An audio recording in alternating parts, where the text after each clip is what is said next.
bankrolled by Qatar, which made its debut in 2006. Since then, Russia, France, Iran, and China have all got in on the act.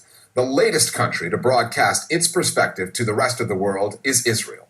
I-24 News has been on the air for 3 months now, and its target audience is clearly not Israeli.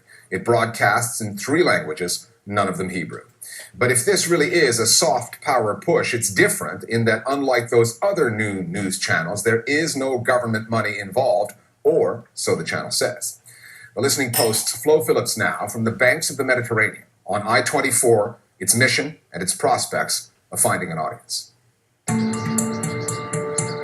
The headquarters of I-24 News, perched on the edge of the port of Jaffa, an ancient gateway to the region, the exact spot where Theodor Herzl, founding father of Zionism, journalist by trade, is said to have first landed at the end of the 19th century. A fitting location for Israel to be broadcasting its message, its version of events, to the rest of the world. Good morning, I'm Meredith Ross, and these are today's headlines. One of the major debates in Israel is what to do about Israeli hasbara. Hasbara means information, means propaganda, means public diplomacy.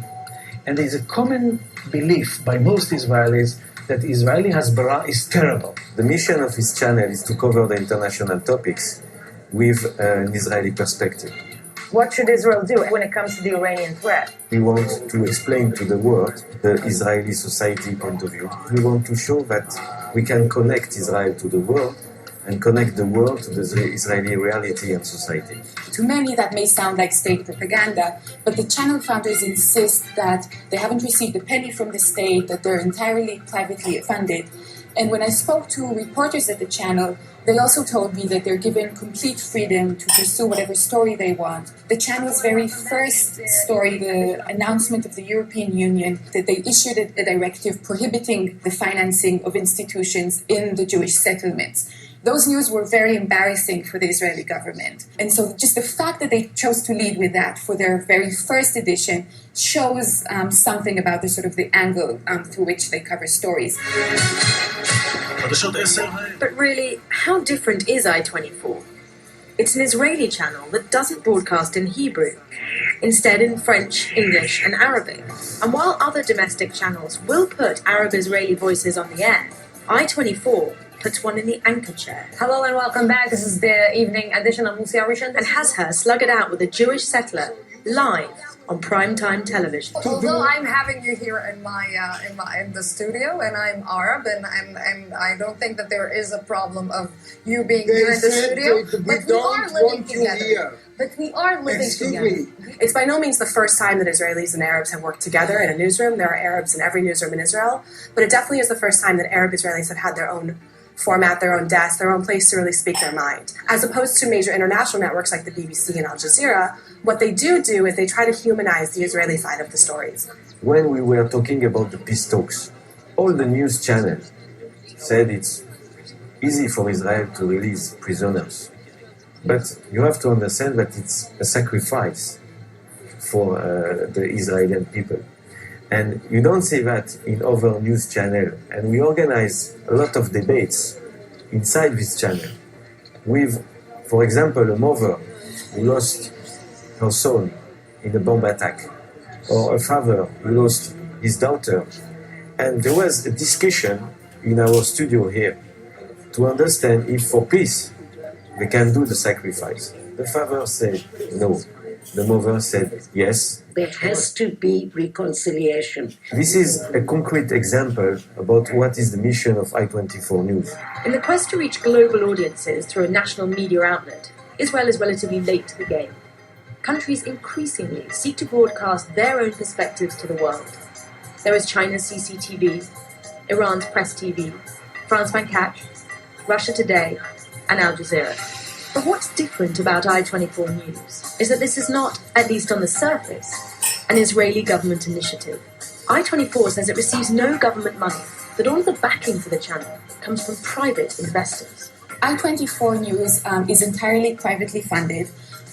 primarily by this French-Israeli businessman by the name of Patrick Drahi. Drahi owns several telecommunication companies, both in France and in Israel. He tends to shy away from the media. He doesn't give many interviews, but his estimated net worth is somewhere north of 600 million euros. Many of these investors look at Israel beyond the economic element. They want to be involved in Israeli life. They want to influence the Israeli policy. The diaspora of the Jews see Israel as their homeland, and they want to have some impact on that, whether they come from the left or from the right. So it's a really intellectual, emotional, national, psychological investment in Israel that these people have, beyond economic interest. You have people who are founding this channel because they think that it's about time also to listen another voice from the Middle East, talking about Israel. I want to show to the Arabic people, to the African people, to the European people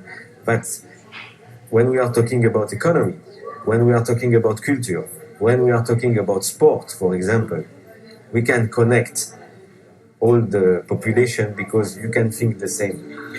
The founders of I-24 make much of the fact that the channel receives no government money, holds no political affiliation, and therefore pledges to cover the news objectively.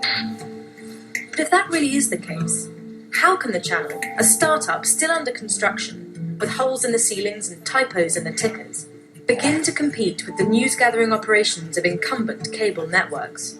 If you watch I-24 and you compare it to the coverage of other major networks like the BBC, like Al Jazeera, like France 24, most of the time they're covering the same stories. They have the same lead stories, the same headlines, but they're really lacking in staff around the world. They have a newsroom in Israel, but they have no full-time staff in other countries. While other stations may have people on the ground, what I-24 has to do is show stock footage. It bills itself as this sort of international venture, and yet because it's based out of Israel, they're unable to cover many of the stories that perhaps they would like to.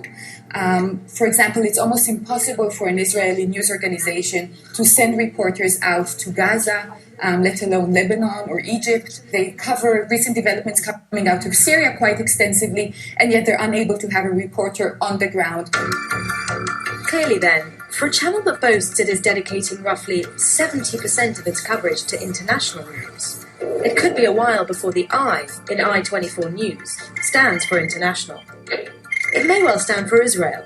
Good evening. Bonsoir. And 3 months after going on air, I-24 has done a pretty good job at telling the Israeli side of the story. Israeli Hasbara around the world. How far will the channel dare to go? There are absolutely going to be editorial red lines, whether they admit it or not. I really can't imagine a scenario in which they allow someone to come into the station and openly criticize Israel or openly question its right to exist. I believe they'll get up to a point. But to actually have someone come in and say things that are anti-Semitic or question the right of Israel to be in the region in the first place and be its own independent country, I definitely can't see that happening on air. That would make the I in I-24 inconceivable, or at the very least, ill-advised. As it stands now, I-24 is doing exactly what it says it is, broadcasting news and information from Israel to the world 24 hours a day. Don't go anywhere. Stay with us. More Global Village Voices now on the Israeli contribution to the world of 24-hour news. When I first heard about the launching of I-24 News, I thought that's about time. I have a feeling that people all over the world are starting to perceive Israel and the Middle East in a different way. And for this purpose, I believe that I-24 News can be a very good channel. I think I-24 is a positive force in Middle East reporting. First of all, it's a totally private initiative. It's not sponsored or connected to any government or any royal family. It's just a private businessman. Second of all, I think competition helps people strive to be their best. And part of this competition is being able to show different views and different perspectives on the news. And people are thirsting for news about the Middle East in these turbulent times. I-24 just adds another aspect that I think people will be interested in seeing. Finally, anyone who's